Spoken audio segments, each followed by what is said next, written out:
지금 저희들은 팔복에 대해서 말씀을 나누고 있습니다. 이 팔복은 모두가 성숙한 크리스천들의 성품을 말한다라고 하면 이해가 쉬울 것 같습니다. 팔복은 이 두 부분으로 나올 수가 있습니다. 그러니까 전반부에 나오는 네 가지 복, 그리고 후반부에 나오는 네 가지 복으로 우리가 구분을 할 수가 있습니다. 팔복의 전반부에 나오는 네 가지 복, 심령이 가난하고 애통하고 온유하고 또한 의에 줄이고 목마른 이런 심령은 주로 하나님과 나와의 관계 속에서 드러나는 복받은 성도들의 그 특징이다라는 것입니다. 그렇지만 이 후반부 나오는 네 가지 복은 다른 사람들과의 관계 속에서 우리가 나타나는 성도들의 특징이다라고 볼 수가 있습니다. 이러한 성도들의 대인 관계에 있어서 가장 큰 특징은 바로 이타적인 사고방식 또한 이타적인 행동으로 우리가 나타나게 되는 것이다. 내 유익만을 구하는 것이 아니고 항상 내가 무슨 일을 하든지 무슨 일을 도모하든지 남을 먼저 배려할 수 있는 마음가짐으로 우리가 살아가야 한다라는 것이에요. 따라서 긍휼히 여기는 자는 복이 있나니 라는 말씀은 다른 후반부에 나오는 세 가지 그 기록된 복들의 기초가 되는 복이기도 하다라는 것입니다. 즉 성도들의 대인관계의 가장 큰 특징이라고 할 수 있는 것은 긍휼히 여기는 자가 되어야 한다. 아멘이십니다. 그렇다면 성도들의 인간관계에서 가장 중심이 되고 기초가 된다는 이 긍휼히 여긴다는 것이 그 무엇을 뜻하는 것인가 라는 것이에요. 이 구약에서는 긍휼히 여긴다라고 번역된 것이 헤세드라는 단어를 씁니다. 우리 헤세드라는 말은 다들 잘 아실 거예요. 약 한 150회나 쓰여졌다고 그러는데 주로 하나님의 성품을 설명할 때 사용되는 아주 중요한 단어가 헤세드라는 단어입니다. 긍휼이라고도 번역하지만 주로 하나님의 변함없으신 그 사랑 그리고 인애라고도 번역이 되고 자비라고도 번역되는 단어가 헤세드라는 단어입니다. 그런데 죄로 인해 타락한 인간들의 마음 속에는 이 남을 용서하고 치유해주는 이런 헤세드, 이런 긍휼한 마음이 없다라는 것이에요. 이 헤세드라고 번역된 이 긍휼한 마음은 오직 하나님의 마음이고 하나님의 성품이다라는 것입니다. 그러니까 하나님의 긍휼하심은 변함없는 하나님의 성실하심과 함께 나타나는 것이다. 즉 감정에 따라서 수시로 조속지변으로 변하는 인간의 사랑과 용서와는 전혀 다른 것을 말씀을 하신다라는 것입니다. 신명기를 한번 찾습니다. 신명기 7장 말씀입니다. 신명기 7장. 이 긍휼이라는 단어가 인애, 자비라는 단어로도 해석된다는 걸 염두에 두시고 한번 7장 9절 읽겠습니다.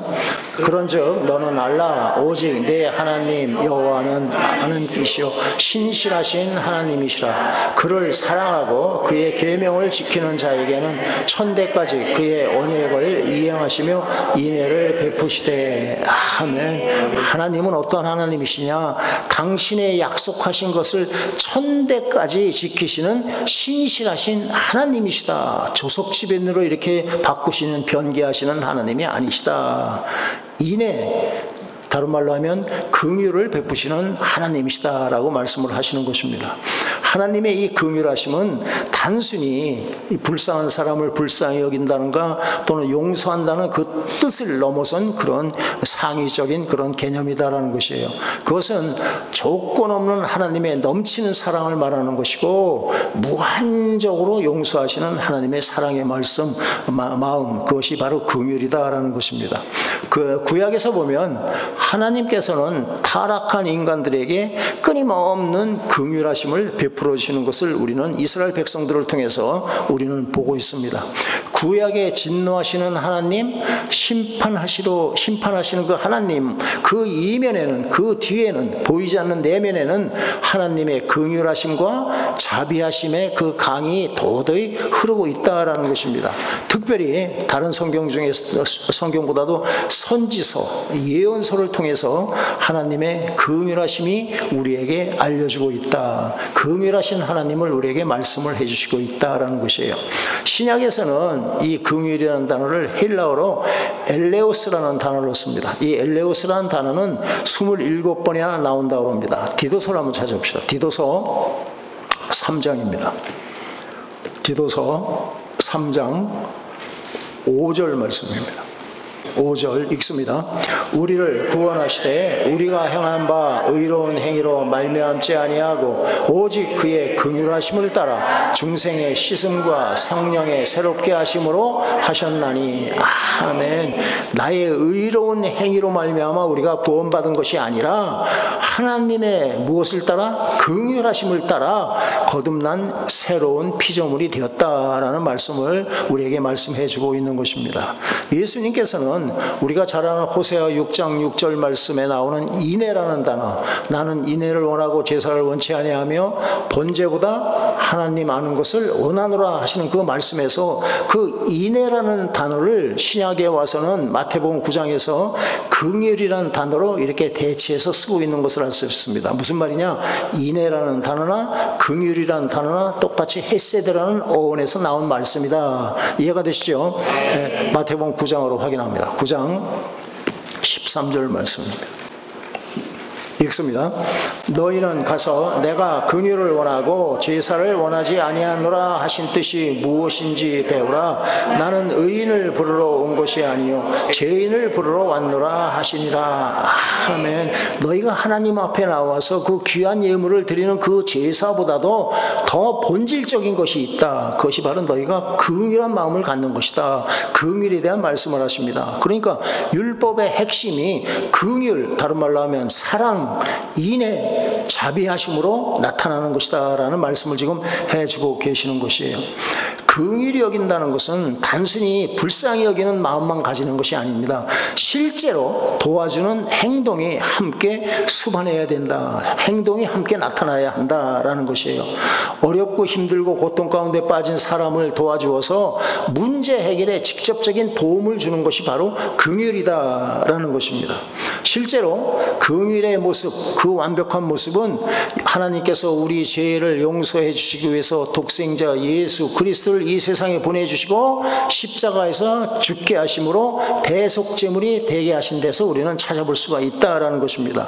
하나님께서는 죄로 인해서 이미 사망 선고를 받은 인생들을 불쌍히 여기셨다, 긍휼히 여기셨다라는 것이에요. 그래서 죄를 우리가 지었음에도 불구하고 하나님께서는 우리를 용서해 주시고 구원하시기로 결정을 하셨습니다. 이것이 바로 하나님의 긍휼이다라는 말씀이에요. 예수님의 모든 병고침은 바로 예수님의 긍휼한 마음에서 나온 것이다. 또한 예수님의 십자가의 죽으심은 바로 예수님의 긍휼의 최정점이라는 것을 믿으시길 바랍니다.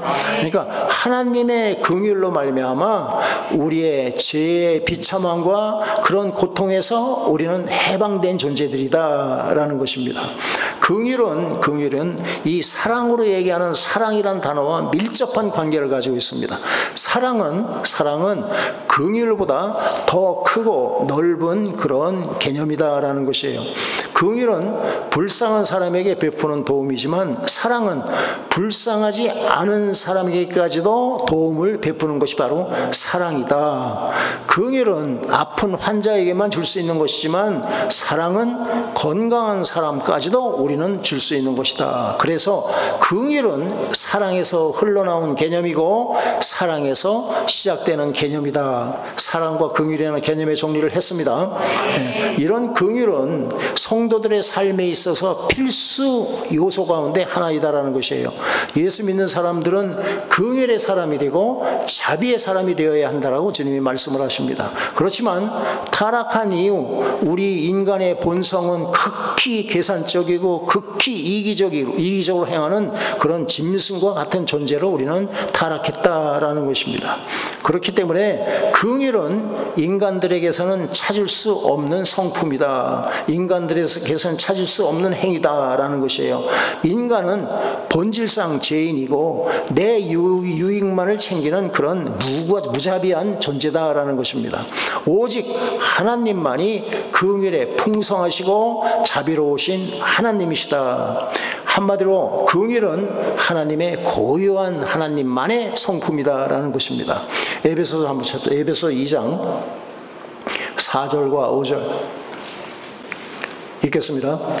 긍휼이 풍성하신 하나님이 우리를 사랑하신 그 큰 사랑을 인하여 허물로 죽은 우리를 그리스도와 함께 살리셨고 너희는 은혜로 구원을 받은 것이라. 아멘. 긍휼이 풍성하신 하나님이 우리를 그리스도와 함께 살리셨다라는 것입니다. 그런데 이 하나님의 긍휼은 구체적으로 예수님을 통해서만 우리에게 나타나신다. 우리는 예수님을 통해서만 하나님의 긍휼하심과 하나님의 지고주선하시는 사랑을 우리는 깨달을 수가 있다. 아멘이십니다. 하나님이신 예수님은 인간의 육신을 입고 세상에 오셨습니다. 그리고 우리가 인간들의 온갖 고통을 직접 육신을 입고 직접 경험을 하셨고, 그래서 우리 인간들을 불쌍히 여기며 도와주시는 하나님이시다라는 것입니다. 그것이 히브리서 4장 말씀입니다. 히브리서 4장 15절 읽습니다.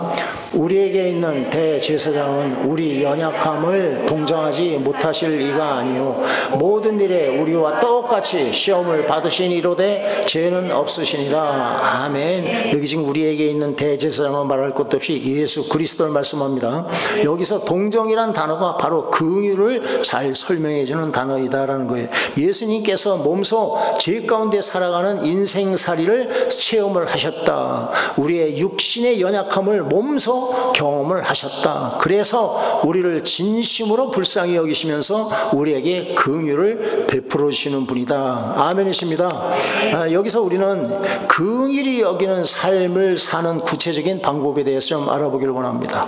긍휼히 여기는 삶을 우리가 살아가려면 먼저 무엇보다도 먼저 내가 하나님의 긍휼을 체험해야 됩니다. 하나님의 긍휼을 내가 체험을 하고, 그리고 그 긍휼하신 하나님을 본받아야 한다라고 분명히 우리에게 말씀하십니다. 왜냐하면 인간에게는 참된 긍휼함이 없기 때문에 하나님의 긍휼을 체험하고 그것을 본받아서 우리는 따라가야 한다. 그것이 에베소 5장에 기록되어 있습니다. 에베소 5장 1절과 2절 말씀 읽습니다. 그러므로 사랑을 받는 자녀같이 너희는 하나님을 본받는 자가 되고 그리스도께서 너희를 사랑하신 것 같이 너희도 사랑 가운데서 행하라. 그는 우리를 위하여 자신을 버리사 향기로운 제물과 희생 제물로 하나님께 드리셨느니라. 아멘.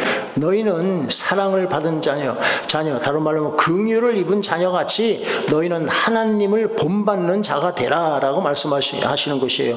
그리스도께서 너희를 사랑하신 것 같이 너희도 서로 사랑 가운데 서로 행하라라는 말씀을 우리에게 하고 계십니다. 그렇습니다. 사랑을 받아본 자만이 사랑을 나눠줄 수 있는 것을 믿으시길 바랍니다. 긍휼하심을 경험한 자가 긍휼을 베풀 수 있다라는 것이에요. 하나님의 긍휼을 경험해보지 못하고 또한 하나님의 사랑을 직접 경험하지 못한 사람이 베푸는 긍휼이나 사랑이라는 것은 지극히 감성적인 것이고 그 자기 중심적인 것이고 또 자기를 과시하고 자기를 나타내는 구제에 불과한 것이다. 이해가 되시죠? 불신자들도 이런 마음은 얼마든지 품고 어려운 사람들을 구제합니다. 하지만 하나님께서 우리에게 말씀하시는 긍휼은 구제 단계가 아니다. 하나님이 우리를 사랑하신 것과 같이 우리도 하나님을 본받는 자가 되라. 하나님을 본받는 그런 긍휼한 마음이 진정으로 우리가 가져야 할 마음인 줄로 저는 믿습니다. 네, 긍휼히 여기는 사람이 되기 위해서는 먼저 오늘 팔복에서 말씀하셨듯이 하나님 앞에서 우리는 먼저 심령이 가난한 자가 되어야 한다. 그래서 하나님 앞에 내 자신의 부족함과 내 자신의 연약함을 철저히 깨닫고 또한 내 자신이 죽을 수밖에 없는 죄인임을 애통해야 한다. 그리고 하나님 앞에 온유하고 겸손함으로 하나님의 의를 사모할 때 비로소 하나님의 긍휼을 우리가 체험하게 되고 또한 긍휼을 나눠주는 자, 긍휼을 실천하는 자가 될 수 있다라는 것이에요. 하나님이 우리를 용서하신 것처럼 우리도 용서하며 살아야 한다라는 것입니다. 하나님의 긍휼로 용서받은 것을 깨닫지 못하는 사람은 남을 용서할 수가 없다라는 것이에요. 우리는 예수님의 십자가의 대속의 은혜로 말미암아 모든 죄와 허물로부터 용서받은 존재인 것을 믿으시길 바랍니다. 그리고 예수로 말미암아 우리는 의인이라 칭함을 받게 되었고 하나님의 자녀가 되었습니다. 그 은혜와 그 긍휼하심을 받았기 때문에 우리도 다른 사람들을 용서할 수 있고 또 용서해야만 한다. 그것이 참 신앙, 구원받는 신앙이다라고 성경은 우리에게 가르쳐주고 있습니다. 마태복음 18장 말씀을 보면 1만 달란트 빚을 탕감받은 그런 종의 비유가 나옵니다.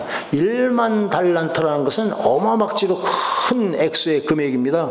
도저히 갚을 수 없는 그런 금액입니다. 예수님 당시에 유대지방에서 로마에 바치는 세금의 총액이 600달란트밖에 안 됐다고 얘기를 하죠. 그러니까 1만 달란트는 오늘날로 환산하면 수조, 수십조 원이 되는 엄청난 돈이다. 갚을 수 없는 것이다. 그런데 주인은 아무런 조건도 없이 이 천문학적인 그 빚을 탕감해 주십니다. 저와 여러분들의 죄와 허물을 탕감해 주시고 용서해 주신 하나님을 찬양할 수 있기를 바랍니다. 그런데 이 종이 자기에게 100데나리온 한 3개월치 월급 일하면 받을 수 있는 그런 정말 이 먼지맛도 못한 그 금액, 그 빚진 자를 찾아가서 내 빚을 갚아라 라고 독촉을 합니다. 갚지 못하자 어떻게 했습니까? 감옥에 그를 집어넣습니다. 이 소식을 들은 주인은 진노하면서 당장 그 악한 종을 잡아다가 감옥에 도로 집어넣어라 라고 명령을 하시죠. 우리 모두가 하나님 앞에서 1만 달란트 빚진 자들로 1만 달란트를 아무런 조건 없이 탕감받은 자들인 것을 고백할 수 있기를 바랍니다. 하나님께서 베풀으신 그 큰 은혜를 어떻게 다 갚을 수 있냐라는 것이에요. 내가 받은 그 하나님의 놀라우신 은혜를 깨닫고 기억하는 자라면 내 마음을 설령 조금 상하게 하고 조금 서운하게 한 것을 용서하지 못할 이유는 없는 줄로 믿습니다. 우리는 항상 빚진 자의 마음으로 하나님 앞에서 겸손해야 한다라는 것이에요. 자신의 죄와 허물을 깨닫고 항상 주님의 긍휼하심만을 구하며 나의 모든 것이 하나님의 은혜입니다. 감사하며 사는 저와 여러분들 될 수 있기를 바랍니다. 긍휼한 마음으로 살려면 예수님의 마음으로 고통 중에 있는 사람들을 돕고 살아야 한다. 구제와 위로도 포함되는 말씀입니다. 아까 읽었던 누가복음 10장 25절 이하를 보면 선한 사마리아 사람의 이야기가 나옵니다. 여리고로 내려가는 길에서 한 사람이 강도를 만났습니다. 이 가진 걸 다 뺏기고 죽게 생겼습니다. 그런데 마침 그때 지나가던 하나님을 섬긴다고 하는 제사장, 하나님의 택한 백성 중에 택한 족속이라고 하는 레위인들도 그냥 못 본 척하고 그냥 지나갔다라는 것이에요. 그런데 그 당시에 유대인들에게는 사람으로 취급받지도 못하던 사마리아인이 그 사람을 데려다가 치료해주고 주막 주인에게 돌봐줄 것을 부탁을 합니다. 주님은 우리가 이 땅에서 이 사마리아인과 같은 그런 긍휼을 베풀며 살도록 이야기를 하고 계시는 것이에요. 이웃의 고통을 내 것으로 공감하고 구체적으로 도와주며 살아라 라는 말씀을 하시는 것입니다. 예수님은 지금 선한 사마리아인의 비유를 말씀하시고 무엇이라고 그럽니까? 너희가 가서 너도 이와 같이 하라. 아멘이시죠? 이 비유는 너희도 이와 같은 선한 사마리아인과 같은 삶을 살으라고 내가 너에게 준 비유야. 너희도 이와 같이 살아라 라고 말씀하는 것이에요. 저와 여러분들은 하나님께 우리의 생명을 비친 자이고 나의 모든 것은 하나님의 것인 것을 고백하며 살아가는 하나님의 백성입니다. 그렇기 때문에 우리는 이 명령에 순종해야 할 줄로 믿습니다. 제사장과 레위인의 믿음이라는 것은 바로 예식하는 믿음이다. 구원받을 만한 믿음이 아니라고 주님은 우리에게 말씀을 하고 계십니다. 야고보서를 보십시다. 야고보서 2장 14절에서 17절을 읽습니다. 야고보서 2장 14절에서 17절 말씀입니다. 읽습니다. 내 형제들아, 만일 사람이 믿음이 있느라 하고 행함이 없으면 무슨 유익이 있으리요? 그 믿음이 능히 자기를 구원하겠느냐? 만일 형제나 자매가 헐벗고 일용할 양식이 없는데 너희 중에 누구든지 그에게 이르되 평안히 가라, 덥게 하라, 배부르게 하라 하며 그 몸에 쓸 것을 주지 아니하면 무슨 유익이 있으리요? 이와 같이 행함이 없는 믿음은 그 자체가 죽은 것이라. 아멘. 우리는 확신합니다. 우리는 우리의 행위가 아닌 믿음으로 구원받은 것을 믿습니다. 그렇지만 구원받는 믿음이 우리에게 있다라면, 우리가 정말 그 믿음으로 구원받은 존재라면 그에 상응하는, 그에 합당한 행위가 반드시 따른다. 이해가 되시죠? 그러니까 제가 항상 강조하는, 그러니까 구원받는 믿음이 있는 자에게는 항상 순종이 따르고 바로 이와 같은 행함이 나타나야 한다라는 것을 잊지 마시기를 바랍니다. 입으로만 구원받았다, 내 머리로만 구원받았다, 이것은 구원받는 믿음이 아니다라는 것입니다. 주일날 나와서 헌금 조금 하고 와서 주일 지키고 친교 나누고 그런다고 해서 일주일 내내 세상에 나가서 지멋대로 사는 그런 신앙생활을 가지고는 우리는 구원받았다고 할 수가 없다라는 것이에요. 그것이 성경이 우리에게 가르쳐주고 있는 것입니다. 주님은 우리에게 뭐라고 그러십니까? 가서 너도 이와 같이 행하라, 사마리아와 여인과 같은 삶을 살아라 라고 말씀하십니다. 내가 예수님의 긍휼로 구원받은 존재라면 나 역시 긍휼의 마음을 나눠줄 수 있는 사람이 되어야 한다. 내게 주어진 여건에서 최선을 다해서 그 긍휼을 베푸는 것이 중요한 일이다라는 것입니다. 그렇지만 긍휼 중에 가장 귀한 긍휼은, 하나님의 가장 기뻐하시는 이 긍휼은 영혼들을 바라보며 그들을 위해서 기도하고 그들에게 생명을 나눠주는 일, 다른 말로 하면 예수 그리스도를 전하는 일인 줄로 믿습니다. 영혼을 불쌍히 여기는 이 마음이 가장 값진 긍휼의 마음이다라는 것이에요. 하나님의 일방적인 은혜로 말미암아 구원받은 우리는 죽어가는 영혼들을 바라보고 나의 이전 모습을 생각하면서 그들을 불쌍히 여기고 그들을 위해서 기도하고 복음을 전해야 한다라는 것이에요. 사도행전 3장에 보면 여러분들 잘 아는 내용입니다. 베드로와 요한이 성전에 기도하러 올라갑니다. 그러다가 그 올라가는 중에 날 때부터 걷지 못하는 그 거린을 만납니다. 줄 돈이 없습니다. 그러자 베드로가 담대히 외칩니다. 은과 금은 내게 없거니와 내게 있는 이것을 내게 주노니 나사렛 예수 그리스도의 이름으로 일어나 걸으라. 할렐루야. 그러자 어떻게 됐습니까? 안진뱅이가 일어나서 성전을 뛰어가면서 무엇합니까? 하나님을 찬양했다. 예수의 생명을 나눠줬다라는 것입니다. 이것을 하나님은 가장 기쁘게 여기시는 것이다. 우리가 돈으로 바꿀 수 없는 가장 값진 예수 그리스도를 나누어주는 장면입니다. 빵을 주는 것도 꼭 필요합니다. 그러나 십자가를 통한 구원의 복음을 전해주는 것은 더더욱 중요한 것이다. 우리 모두가 구원의 주가 되시는 예수 그리스도를 전하는 삶을 사시기를 예수님의 이름으로 부탁을 드리겠습니다. 아멘. 마지막으로 긍휼을 실천하는 사람에게 약속된 하나님의 축복이 있습니다.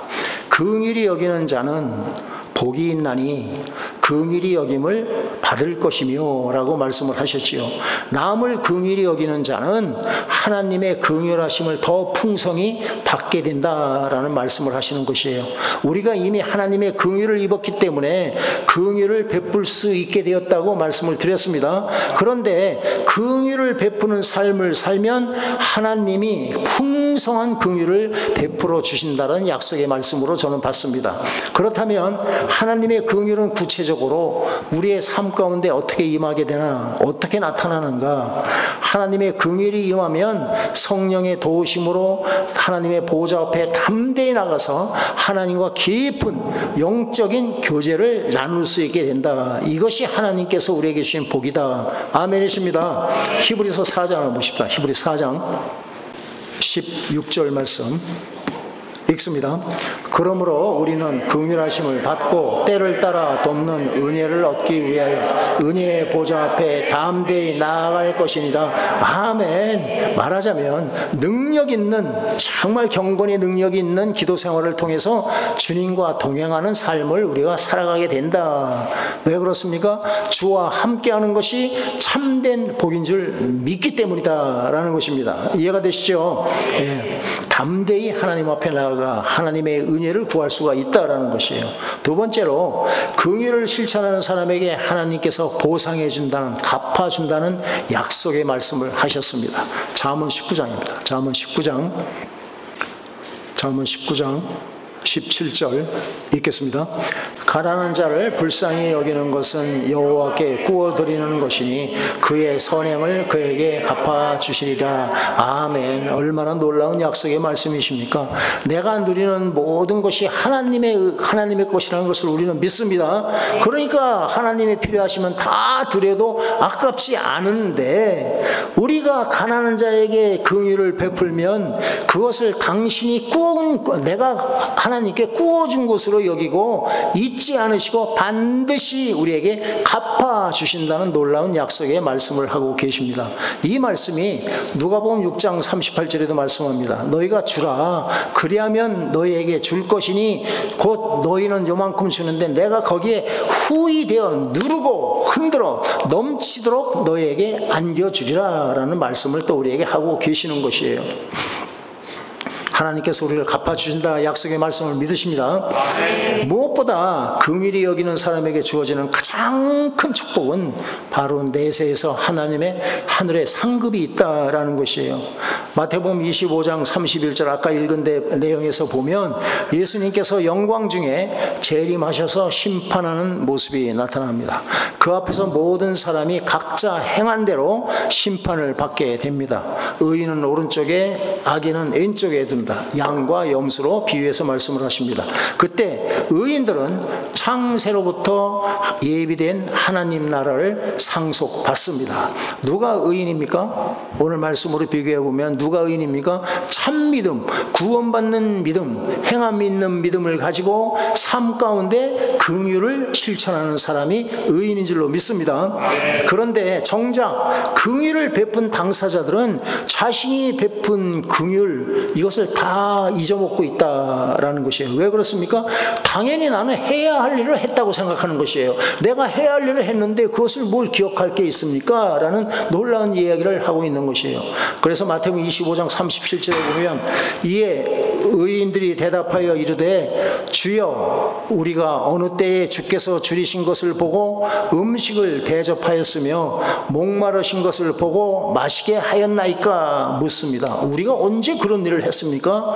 우린 전혀 기억이 없습니다 라는 말씀하세요. 하지만 주님은 그들이 보잘것없는 사람들, 작은 소인에게 베풀어 주신 그 긍휼을 기억하고 계신다. 더군다나 그걸 기억하실 뿐더러 너희가 그 작은 소자에게 한 일이 바로 나에게 하신 것으로 간주한다라는 말씀을 하고 계시는 것이에요.